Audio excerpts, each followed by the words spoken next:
Doma Sports Talk worldwide with some news from the world of boxing so y'all know what time it is. You ain't in a rush to get concussed. Now, we got heavyweight legend Mike Tyson, one of the baddest ever. Some even call him the GOAT. Anthony Joshua just called him the GOAT recently. Best of all time, some people say. This is Mike Tyson we're talking about, right?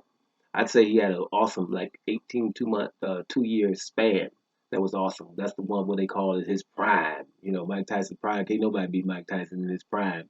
But I always have issues with that because my point is, well, how long was your prime? What are we talking about?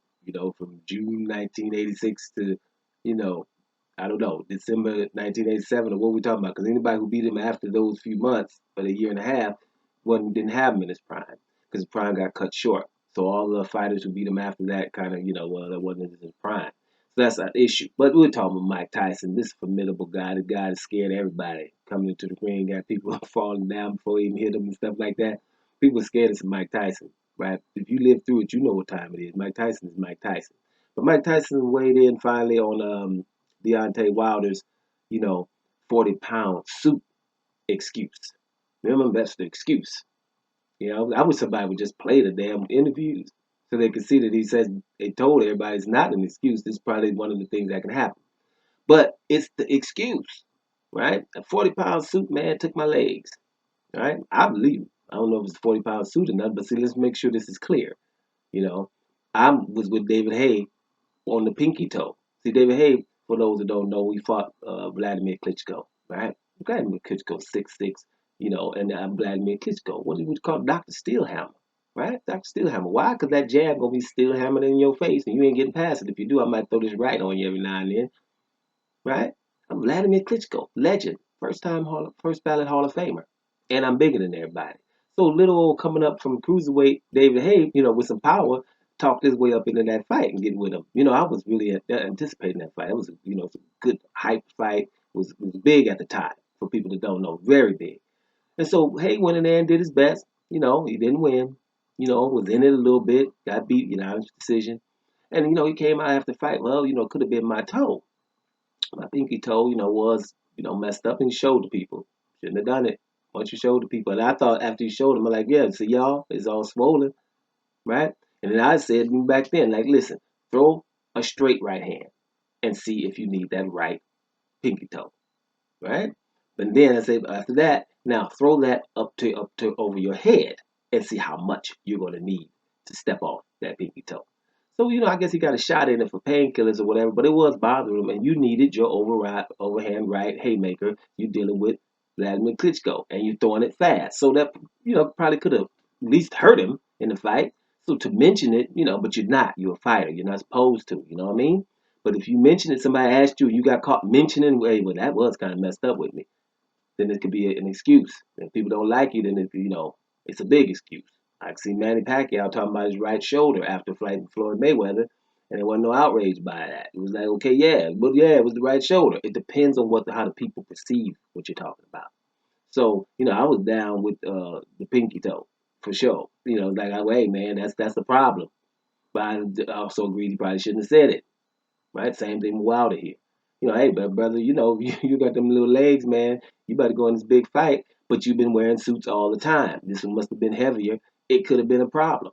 But even him saying, hey, this ain't an excuse, this is something I got to look into. What does every fighter do after your first loss? For sure.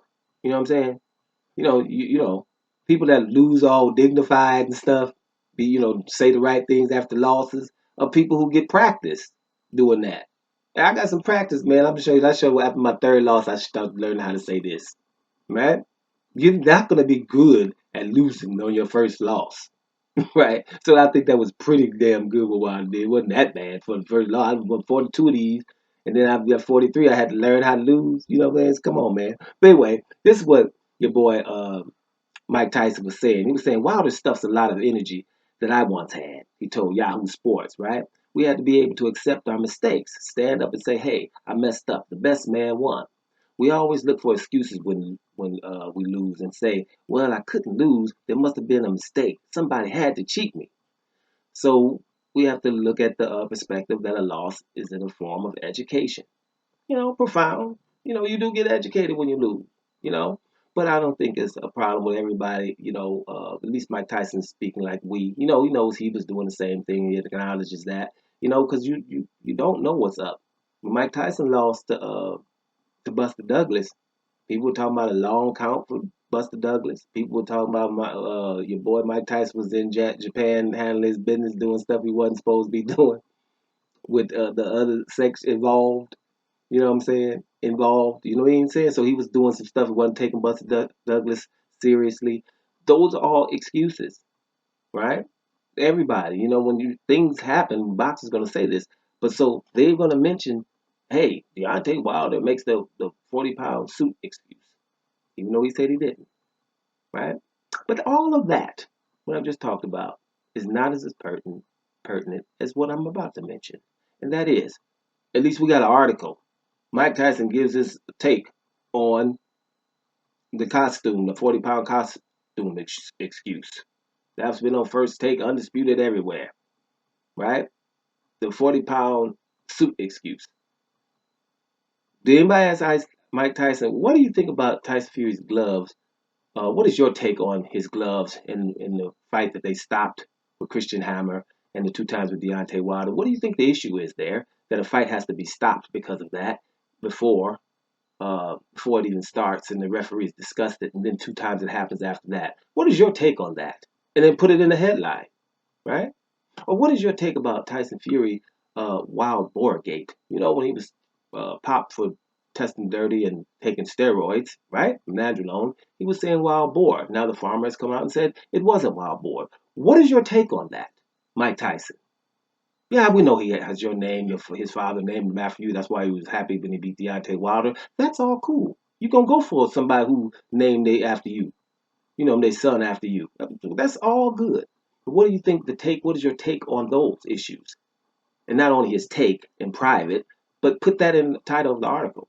Because I'm not sure about this society, but I do think our heavyweight champion having a problem with drugs and his gloves is a little bit more important than the excuse after a fight, right? But the excuse after a fight is big because it was the heavyweight champion and now it's the former heavyweight champion. That's news.